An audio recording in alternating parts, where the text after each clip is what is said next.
네, 오늘 말씀은 마가복음 16장 1절부터 8절입니다. 마가복음 16장 1절부터 8절.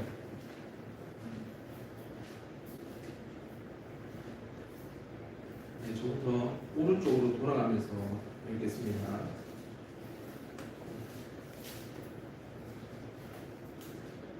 안식일이 지남에 막달라 마리아와 야고보의 어머니 마리아와 또 살로메가 가서 예수께 바르기 위하여 향품을 사다 두었다가 안식 후 첫날 매우 일찍이 해 돋을 때에 그 무덤으로 가며 서로 말하되 누가 우리를 위하여 무덤 문에서 돌을 굴려 주리오 하더니 오늘 들어본즉 벌써 돌이 굴러져 있는데 그 돌이 심히 크더라. 무덤에 들어가서 흰 옷을 입은 한 청년이 편에 앉은 것을 보고 놀라매 청년이 이르되 놀라지 말라. 너희가 십자가에 못 박히신 나사렛 예수를 찾는구나. 그가 살아나셨고 여기 계시지 아니하리라. 보라, 그를 두었던 곳이니라. 가서 그의 제자들과 베드로에게 이르기를 예수께서 너희보다 먼저 갈릴리로 가시나니 전에 너희에게 말씀하신 대로 너희가 거기서 배우리라 하라 하는지라. 여자들이 몹시 놀라 떨며 나와 무덤에서 도망하고 무서워하여 아무에게 아무 말도 하지 못하더라. 아멘.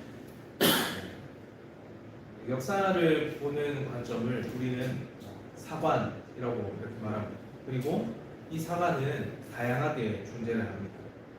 왜냐하면 우리는 지난 과거의 현장으로 돌아갈 수 없기 때문에 우리는 그것을 해석할 수밖에 없기 때문입니다.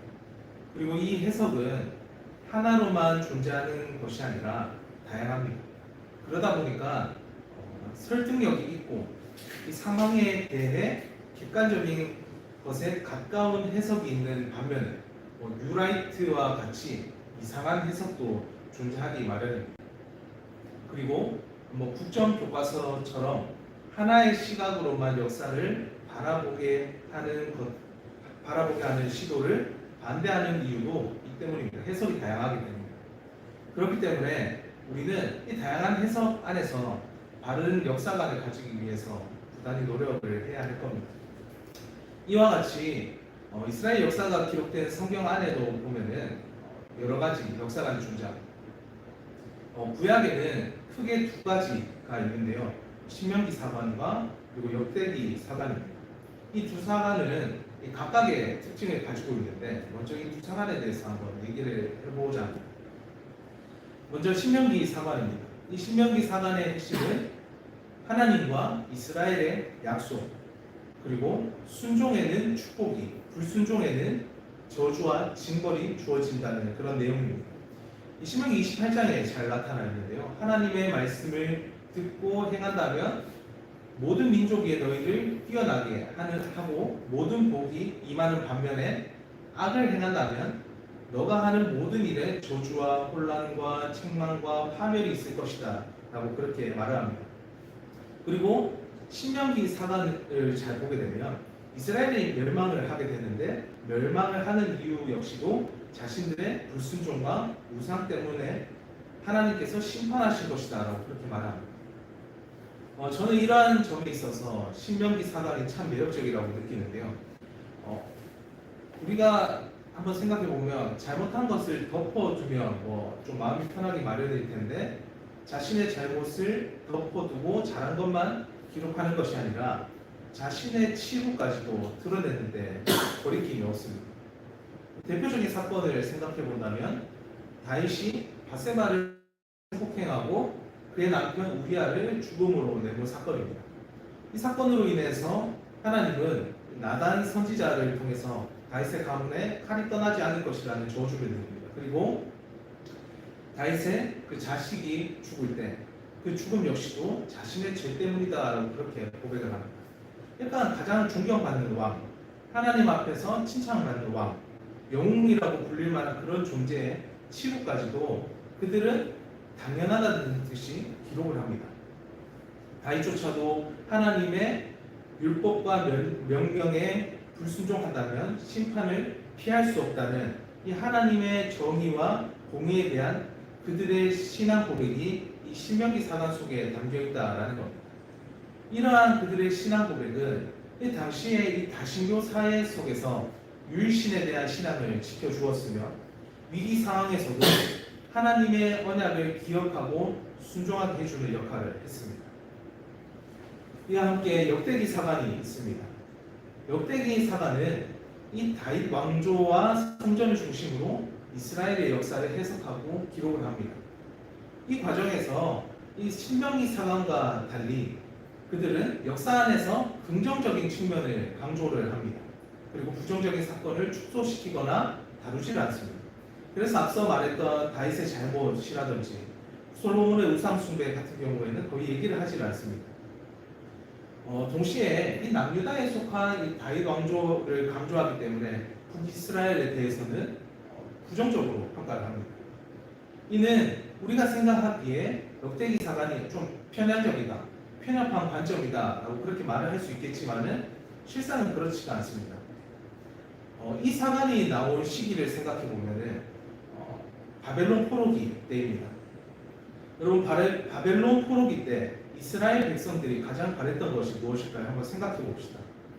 다른 어떤 것보다 그들에게 가장 소중한 그 성전, 그것을 가장 먼저 바랬을 것이고 성전을 중심으로 신앙과 그리고 다윗 왕조가 회복되기를 바랬을 겁니다. 다윗 왕조로부터 메시아가 등장할 것이라는 약속에 대한 희망이 그들에게 있었기 때문입니다. 다시 말해서 그들이 처한 이 최악의 상황, 그러니까 처음부터 다시 시작해야 하는 상황에 놓인 그들에게 있어서는 이 부정적인 얘기는 그렇게 크게 이득이 되지는 않는 것이죠. 보다 긍정적인 것과 이상적인 것을 강조하는 것이 훨씬 더 도움이 됐을 겁니다. 이러한 역대기 사관은 당시 이스라엘에게 희망을 제공해 주었습니다. 구약의 큰 이 두 사관은 서로 다른 것 같지만은 결국에는 한 가지 구심점을 가집니다. 바로 하나님의 언약, 하나님의 약속입니다. 약속을 중심으로 순종과 불순종 그리고 희망을 전달했던 겁니다. 이는 두 관점이 상호 보완하는 것처럼 보이게 만듭니다. 정의와 공의라는 어쩌면은 두렵고 딱딱하기만 한 것을 희망이라는 것을 통해서 부드럽게 전달될 수 있기 때문입니다. 이처럼 구약 성경은 독자로 하여금 이스라엘 역사를 크게 두 가지 관점으로 보게 합니다. 구약에 이어서 신약도 한번 생각해 봅시다. 신약을 보게 되면 예수께서 오시고 이루신 약속과 이루어 가시는 약속, 그리고 이루실 약속에 대해서 다룹니다. 크게. 그리고 이러한 예수에 대한 목격자의 지론은 크게 네 가지 복음서에 담겨 있습니다. 여러분, 복음서가 왜 네 가지로 존재할까요? 한 분 예수에 대해서 얘기할 것 같으면 한 권이면 충분할 것 같은데 복음서는 네 가지로 존재합니다. 그렇다면 네 권의 복음서는 예수를 어떻게 바라보았을까요? 짧게 한번 본다면 마태복음은 유대인을 염두에 쓴 복음서이기 때문에 예수를 이스라엘의 메시아다라고 그렇게 봅니다. 그리고 마가복음은 가장 처음 기록된 복음서인데 예수의 기적과 우리를 위해 십자가를 지시는 고난받는 종이라고 예수를 기록합니다. 누가복음은 예수를 유대인을 넘어서 이방인에까지 확장되는 모든 인간의 구원자이자 약자들의 편에 서시는 분이시다라고 그렇게 말합니다. 그리고 마지막으로 요한복음은 앞선 세 가지 복음서와 달리 예수님은 하나님으로서, 우리에게 찾아오신 하나님으로서 누구신지에 대해서 말합니다. 이렇게 각각의 강조점과 관점이 다른 복음서가 네 가지로 존재한다라는 것은 우리에게 몇 가지를 시사해 줍니다. 먼저는 예수를 따르던 다양한 공동체가 있었다라는 겁니다. 다양한 관점이 있는 것처럼 이 관점을 따르던 다양한 공동체가 그 당시에 활동했다라는 겁니다. 그리고 그 공동체들은 하나의 사건을, 예수가 오신 이 사건을 자신들의 관점과 신학 안에서 기억하고 해석해서 기록을 하는 겁니다. 네 가지 복음서. 대표적으로 오늘 우리가 읽은 이 빈무덤 사건이 있습니다. 이는 복음서를 읽은 독자로 하여금 예수의 가르침에 대한 이해와 그리고 예수에 대한 이해를 더 풍성하게 해줍니다. 관점이 여러 가지니까. 그리고 결정적으로 예수가 이 땅에 진짜 찾아오신 하나님이시다라는 것을 깨닫게 해줍니다. 만약 예수에 대해 기록한 복음서가 하나밖에 없었다라고 한다면 쉽게 조작할 수 있었을 겁니다. 그리고 전혀 다른 존재로 만들어도 우리는 그냥 이 복음서를 보면서 아, 예수는 이런 분이시구나라고 그냥 쉽게 받아들여 버릴 수 있었을 겁니다. 앞서 말한 것들뿐만 아니라 성경의 저자들은 정말 다양합니다. 알지 못하는 사람들도 있습니다. 그리고 이 다양한 저자들은 각자의 상황과 그 상황을 해석하는 관점들을 다 가지고 있었습니다. 근데 여기서 중요한 것은, 제가 생각했을 때 중요한 것은 그 저자들 모두가 다 일관된 진술을 하고 있다는 겁니다. 하나님의 약속에 대한 것, 그리고 약속을 성취하신 예수, 그리고 성취해 가시는 예수, 성취해 가실 예수에 대한 일관적인 기록을 하고 있다, 진술을 하고 있다는 겁니다. 실제 법정에서도 일관된 진술은 진실이라는 것을 입증하는 데 큰 힘을 가집니다. 이처럼 다양한 저자가 자신의 상황 속에서 각자의 관점을 가지고 하나님을 진술하고 목격한 예수를 기록하고 신앙을 고백한다라는 것은 이 말씀이, 우리에게 주어진 이 성경이라는 이 말씀이 진실로 하나님의 말씀이라는 것으로 받아들이게 합니다. 동시에 우리로 하여금 이 성경을 입체적으로 보게 만듭니다. 그러니까 편협하게 보지 않게 만든다라는 겁니다. 제가 이 말씀을 준비한 이유는 우리 아이들이 배우게 될 역사 의식에 대한 걱정 때문이었습니다. 최근에 이런 뉴스가 있었습니다. 우리나라의 역사를 가르치는 한국사 교과서가 이 뉴라이트 논란이 있는 출판사에서 발행이 됐고, 실제로 이 7.1 사단이 담긴 내용들이 실려있다라는 겁니다. 지극히 편향적이고 객관적인 사실에서 멀어지는 그런 내용들이 담겨있다라는 겁니다. 그리고 하나의 관점으로 역사를 바라보게 만들어버리는 그런 문제도 생깁니다. 과거에 열심히 국정교과서를 반대했던 이유도 이 때문이었습니다. 그 당시에도 오늘날과 비슷한 이유였습니다. 하지만 그 일이 또 반복되고 있는 것이죠. 마음이 너무나도 아프고 바꿀 수 없다는 사실에 정말로 무력함을 좀 많이 느꼈습니다. 그럼에도 우리는 이 사실을 두고 이야기해야 하며 기회가 된다면 이것들의 문제를 좀 가르쳐 줄 필요도 있다고 생각합니다. 성경은 우리로 하여금 편협한 관점을 가지게 만들지 않습니다. 우리로 하여금 다양한 관점을 가지게 만들고 성경을 입체적으로 보고 우리의 상황 안에서 이 성경을 재해석하게 만듭니다. 그리고 여기서 중요한 것은 각각의 관점들이 전혀 새로운 것을 얘기하거나 완전히 다른 것을 이야기하는 것이 아니라는 겁니다. 약속과 예수라는 객관적인 토대 위에서 기록됐다라는 겁니다.